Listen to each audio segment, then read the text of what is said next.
সুপ্রিয় ভিউয়ার্স, আসসালামু আলাইকুম।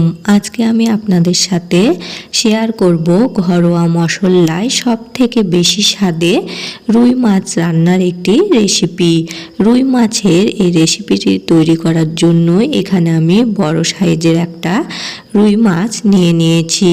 এখন আমি মাছটা কেটে নিব। এখন আমি মাছটা কেটে ধুয়ে পরিষ্কার করে নিয়েছি। আমি এই মাছগুলো সবগুলোই রান্না করব না, এখান থেকে আমি 4 পিস মাছ রান্না করব। এজন্য 4 পিস মাছ নিয়েছি আর বাকিগুলো ফ্রিজে রেখে দিয়েছি।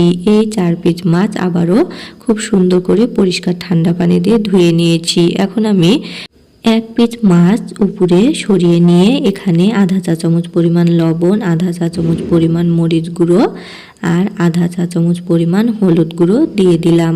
আর কিছুটা তেল এই হলুদ, লবণ, মরিচ গুঁড়োর সাথে দিয়ে দিলাম। দেওয়ার পর এই উপকরণগুলো ভালো করে হাত দিয়ে মিশিয়ে নিচ্ছি। এগুলো মিশানো হলে এখন আমি মাছের গায়ে লাগিয়ে নিচ্ছি। এই হলুদ, লবণ, মরিচ গুঁড়োগুলো এমনভাবে মাছের গায়ে লাগাতে হবে যেন মাছের প্রতিটা অংশে খুব ভালো করে লেগে যায়। আমি একসাথে সবগুলোই মাছের গায়ে হলুদ লবণ একসাথে মাখাবো না, তাতে এই মাছের গায়ে হলুদ লবণ ভালো করে লাগবে না। আমি 1 পিস করে নিয়ে খুব সুন্দর করে এগুলো মাখিয়ে নিচ্ছি। এখন আমি সবগুলো মাছের গায়ে হলুদ, লবণ, মরিচ গুঁড়ো মাখিয়ে নিয়েছি। এখন 10 মিনিট রেস্টে রেখে দিলাম। 10 মিনিট রেস্টে রাখার পর এখন চুলাতে একটা কড়াই বসিয়ে দিয়ে চুলাটা অন করে দিলাম। কড়াইতে কিছুটা পানি ছিল, সেটা জাল দিয়ে শুকিয়ে নিলাম। এখন কড়াইটা গরম হয়ে গিয়েছে। এখন কিছুটা রান্নার তেল দিয়ে দিলাম। তেলটা দিয়ে কড়াইয়ের চারপাশে একটু ছড়িয়ে দিলাম, তাতে কড়াইটা পিচ্ছিল হয়ে গেল। আর মাছগুলো দিয়ে ভাজার সময় যখন উল্টাবেন তখন সহজে উল্টানো যাবে, ভেঙে যাবে না। এখন আমার তেলটা গরম হয়ে গিয়েছে। এখন আমি মাছগুলো দিয়ে ভেজে নেব। আমি একে একে সবগুলো মাছই তেলে দিয়ে দিয়েছি। এখন কিছুক্ষণ অপেক্ষা করব।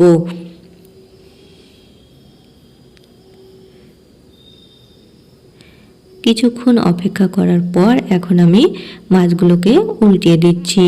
যখন অপর পাশটা এরকম হালকা করে ভাজা হবে তখন মাছগুলোকে উল্টিয়ে দিতে হবে। বেশি লাল করে ভাজা যাবে না, এরকম হালকা করে ভেজে নিতে হবে। আমি সবগুলো মাছ উল্টিয়ে দিয়েছি। দেওয়ার পর আবারও কিছুক্ষণ অপেক্ষা করব অপর পাশটা ভালো করে ভাজার জন্য। কিছুক্ষণ অপেক্ষা করার পর অপর পাশটা আমি উল্টিয়ে চেক করে নিলাম। ওই পাশটাও খুব ভালো করে ভাজা হয়ে গিয়েছে এই পাশের মতো। এখন আমি মাছগুলোকে উঠিয়ে নিচ্ছি। আমি সবগুলো মাছ উঠিয়ে নিয়েছি। এখন কড়াইতে যে তেল আছে ওই তেলেই কিছু পেঁয়াজ কুচি করে রেখেছিলাম সেগুলো দিয়ে দিলাম।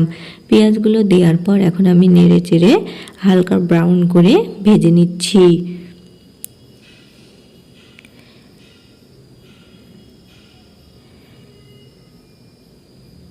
পেঁয়াজগুলো ভাজতে ভাজতে একটা সুন্দর কালার চলে এসেছে। এখন পেঁয়াজগুলো ভাজা হয়ে গিয়েছে। এখন আমি আদা, রসুন, জিরা একসাথে বেটে রেখেছিলাম আর এগুলো 1.5 চা চামচ করে নিয়েছি। সেগুলো দেওয়ার পর কিছুটা পানি দিয়ে দিলাম। দিয়ে মশলাগুলোকে কষিয়ে নিচ্ছি। পানিটা দিলে মশলাগুলো পুড়ে যাবে না, ভালো করে কষানো হবে। মশলাগুলো কিছুক্ষণ কষিয়ে নিয়ে এখন 1 চা চামচ পরিমাণ মরিচ গুঁড়ো, 1 চা চামচ পরিমাণ হলুদ গুঁড়ো আর স্বাদ অনুসারে লবণ দিয়ে মশলাগুলোকে খুব ভালো করে নেড়ে চেড়ে কষিয়ে নিচ্ছি। মশলাগুলোকে এভাবে কিছুক্ষণ নেড়ে চেড়ে কষিয়ে নিয়েছি। এখন আমি কিছুটা পানি দিয়ে দিলাম। পানি দিয়ে আবারও মশলাগুলোকে আমি কষিয়ে নেব। আমি মশলাগুলোকে ততক্ষণ পর্যন্তই কষাবো যতক্ষণ পর্যন্ত না মশলার যে একটা কাঁচা গন্ধ আছে সেটা চলে যায়। আর এই দেখুন, বেশ কিছুক্ষণ ধরে কষাতে কষাতে এখন মশলাগুলো থেকে তেল ছেড়ে দিচ্ছে আর মশলাগুলো এখন খুব সুন্দরভাবে কষানো হয়ে গিয়েছে, কোনো প্রকার কাঁচা গন্ধ নেই। এখন আমি এই মশলাতে যে মাছগুলো ভেজে রেখেছিলাম সেগুলো দিয়ে দিচ্ছি। আমি সবগুলো ভাজা মাছ দিয়ে দিলাম, দিয়ে একটু অপেক্ষা করব। 1 মিনিট অপেক্ষা করার পর এখন এই মাছগুলো আমি উল্টিয়ে দিচ্ছি।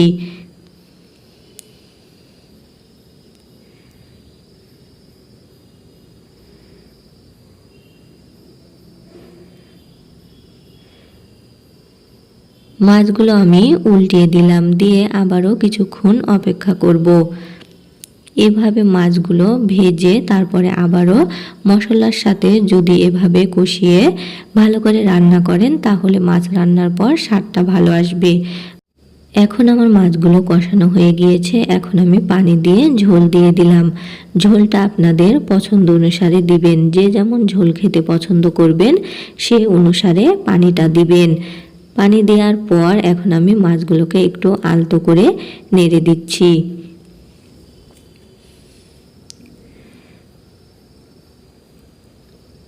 মাছগুলো নেড়ে দেওয়ার পর এখন আমি ঢাকনা দিয়ে ঢেকে রান্না করে নিব। 5 মিনিট পর ঢাকনা উঠিয়ে এই দেখুন ঝোলটা এখন ফুটতে শুরু করেছে। আর এখন আমি মাছগুলোকে একটু উল্টিয়ে দিচ্ছি।